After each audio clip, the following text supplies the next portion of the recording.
কে হতে যাচ্ছে পাকিস্তানের প্রধানমন্ত্রী এবং রাষ্ট্রপতি? বন্ধুরা, আপনারা জানেন যে পাকিস্তানে 2 সপ্তাহ নির্বাচন পার হয়ে যাওয়ার পরও এখনও পর্যন্ত সরকার গঠন করতে পারেনি তারা, কারণ কেউ এককভাবে সংখ্যাগরিষ্ঠতা পায়নি। তাই সর্বসাকুল্যে এখনও তারা নির্বাচনের ফলশ্রুতিতে সরকার গঠন করতে পারেনি এবং অনেক জল্পনা কল্পনা শেষে এখন তারা সমঝোতায় ফিরে আসলো এবং পাকিস্তান দেশের যে জনগণ রয়েছে তারা নতুন সরকার দেখতে যাচ্ছে। তো আজকে আমরা খুবই গুরুত্বপূর্ণ একটি নিউজ আপনাদের সঙ্গে শেয়ার করব, যেটি আমরা বিবিসি নিউজ থেকে নিয়েছি। তো চলুন আর কথা না বাড়িয়ে আমরা সরাসরি নিউজের রিভিউতে চলে যাই। এখানে বলেছে যে পাকিস্তানের নির্বাচনের 2 সপ্তাহের পরেও অবশেষে সরকার গঠনের বিষয়ে মতৈক্য পৌঁছেছে 2 রাজনৈতিক দল, মুসলিম লীগ নেওয়াজ ও পিপলস পার্টি। আর প্রধানমন্ত্রী ও রাষ্ট্রপতি পদ দুটি মনোনয়নে তারা নিজেদের মধ্যে ভাগাভাগি করে নিয়েছে। তবে আমাদের ধারণা ছিল যে তারা হয়তো আড়াই বছর ভাগাভাগি করতে পারে, কিন্তু তারা না করে একজন হচ্ছে প্রধানমন্ত্রী আর একজন হচ্ছে রাষ্ট্রপতি, এবং কে হচ্ছে প্রধানমন্ত্রী এবং কে হচ্ছে রাষ্ট্রপতি সেটি আমরা এখন জানতে পারবো।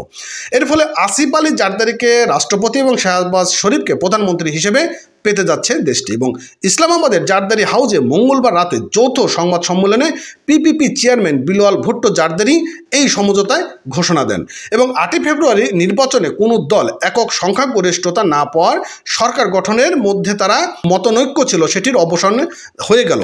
যে সংবাদ সম্মেলনে মিস্টার বিলাওয়াল বলেন যে রাজনীতি বিষয়ক কমিটির সদস্যদের কয়েকদিনের কঠোর পরিশ্রমের ফলশ্রুতিতে আমরা একটি সমঝোতায় পৌঁছাতে সমর্থন হয়েছি এবং জাতীয় পরিষদে যৌথভাবে পর্যাপ্ত আসন থাকায় পিপিপি এবং পিএমএলএন সরকার গঠনে সমর্থ হয়েছে এবং পাকিস্তান তেহরিক ইনসাফ পিটিআই ও সুন্নি ইয়াতের কাউন্সিলের জোট নিয়েও কথা বলেন বিলাওয়াল। বলেন জোট গঠনেও তারা সরকার গঠনে যাওয়ার সক্ষমতা তৈরি করতে পারেনি। শাহবাজ শরীফ তার বক্তব্যে মৈত্রদের ধন্যবাদ জানান এবং প্রয়োজনীয় সমর্থন থাকায় আসিফ আলী জারদারিকে পরবর্তী রাষ্ট্রপতি হতে বাধা নেই বলে উল্লেখ করেন তিনি। এর আগে ইমরান খানের অপসারণের পর এক মেয়াদে 16 মাস ক্ষমতায় ছিল এই দুটি এবং অবশ্য বুধবার সকালেই সেই সরকারি জোট পাকিস্তান এবং ডেমোক্রেটিক মুভমেন্টের অভিজ্ঞতা সুখকর নয় বলে স্থানীয় গণমাধ্যম জিও নিউজের কাছে মন্তব্য করেন পিপিপি মুখপাত্র ফয়সাল করিম কান্তি।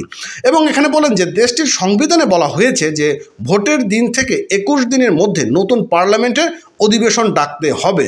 সেই হিসেবে আগামী 29 ফেব্রুয়ারির মধ্যে সরকার গঠনের সকল প্রক্রিয়া শেষ করার পর তারা এটি করতে পারবে এবং তারা অবসান শেষে তারা পার্লামেন্ট গঠন করতে পারবে কিনা বা পার্লামেন্টে উপস্থিত হতে পারবে কিনা সেটি নিয়ে কিন্তু এখানে একটি মতৈক্য তৈরি হয়েছে।